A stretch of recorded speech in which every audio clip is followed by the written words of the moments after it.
അപ്പോൾ നമ്മൾ വൈകുന്നേരത്തെ കഞ്ഞി കൊടുക്കാൻ പോകട്ടെ പോത്തുകൾക്ക്.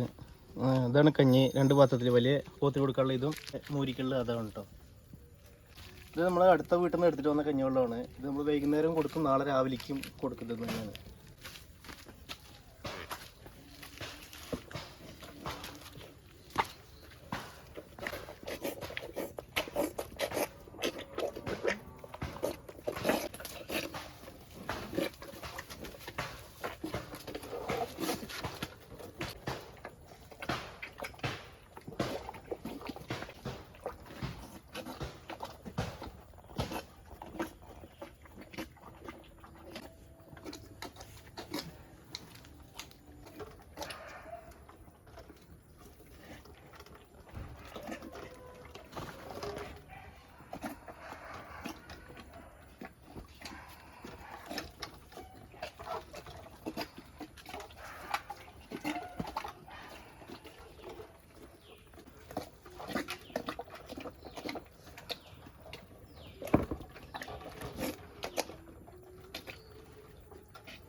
നമ്മൾ ഇതിന് രണ്ടിനെയും പെരുന്നാൾ വരെ നോക്കാമെന്ന് വിചാരിച്ചിട്ടാണ് കേട്ടോ.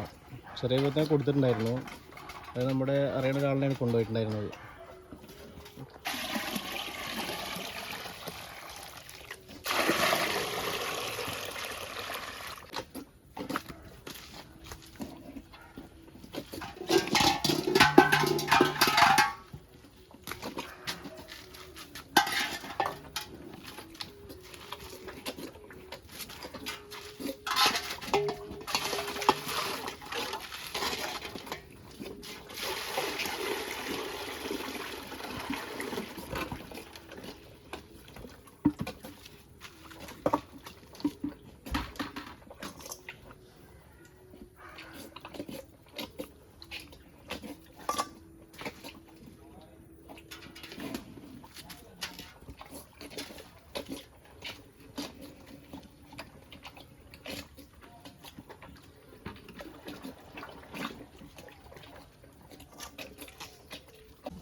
മൂരി കഞ്ഞി കുടിച്ച് കഴിഞ്ഞു കേട്ടോ. നമ്മൾ വെള്ളം എന്താ രണ്ടാമത് കഞ്ഞിവെള്ളം എന്താ ഈ ലെവലിലേ കൊടുക്കാറുള്ളൂ, കൂടുതൽ അങ്ങനെ കൊടുക്കാറില്ല. പിന്നെ 2 നേരം കൊടുക്കാറില്ല, രാവിലെയും വൈകിട്ടാണ് വെള്ളം കൊടുക്കാറുള്ളൂ. അതുപോലെ കഞ്ഞി അതെ രാവിലെയും വൈകിട്ട് കൊടുക്കാറുള്ളൂ. നമ്മളിതിൽ 2 എന്താ നിർത്താമെന്ന് വെച്ചത്, 2 നല്ല തീറ്റും വെള്ളം എടുക്കുന്നുണ്ട് കേട്ടോ. ഇതുണ്ട് പോത്തിപ്പോൾ നമ്മളിത് വെച്ചിട്ട് കഞ്ഞി വെച്ചിട്ട് ഏകദേശം ഒരു 4-5 മിനിറ്റ് ആയിട്ടുള്ളൂ. ഫുള്ള് കഴിഞ്ഞിട്ടുണ്ട്. ഇതിന് വെള്ളം ഒഴിച്ചു കൊടുക്കാം.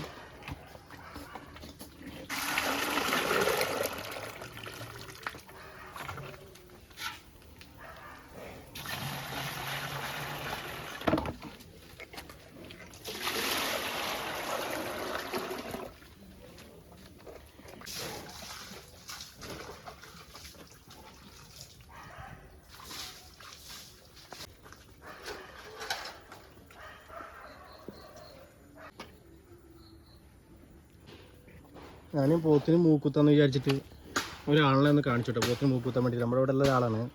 അപ്പോൾ ആൾ പോത്തൊന്ന് വലുതായി, ആൾക്ക് ഇങ്ങനെ പിടിച്ചാൽ കിട്ടില്ല എന്ന് പറഞ്ഞിട്ടുണ്ടായിരുന്നു. അപ്പോൾ ഇത് മൃഗാശുപത്രി പോയിട്ട് ആളിനെ വേണ്ടി വരുന്ന ആൾ പറഞ്ഞത്. അപ്പോൾ അതുകൊണ്ട് നമ്മളിപ്പോൾ 2നും മൂക്കുത്തിട്ടില്ല. ഇതൊക്കെ ഞാനും മൃഗമായിട്ട്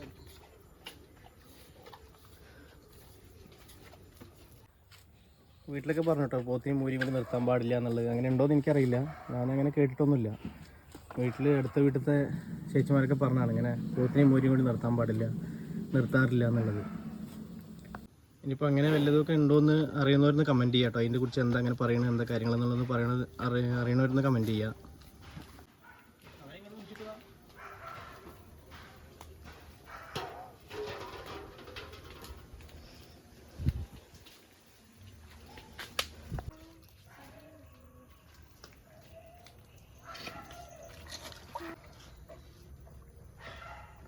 നമ്മളൊരു 2 ദിവസത്തേക്കുള്ള പുല്ലൊക്കെ സ്റ്റോക്ക് ചെയ്തിട്ടുണ്ട് കേട്ടോ. നമ്മളങ്ങനെ വിട്ടാക്കാറില്ല, വീട്ടിൽ തന്നെയാണ്. അപ്പോൾ പുല്ല് സാധാരണ ഒരു ആഴ്ചയിൽ ചിലപ്പോൾ 4-5 ദിവസം പോയിട്ട് അരിഞ്ഞിട്ട് വരെ ചെയ്യാറ്.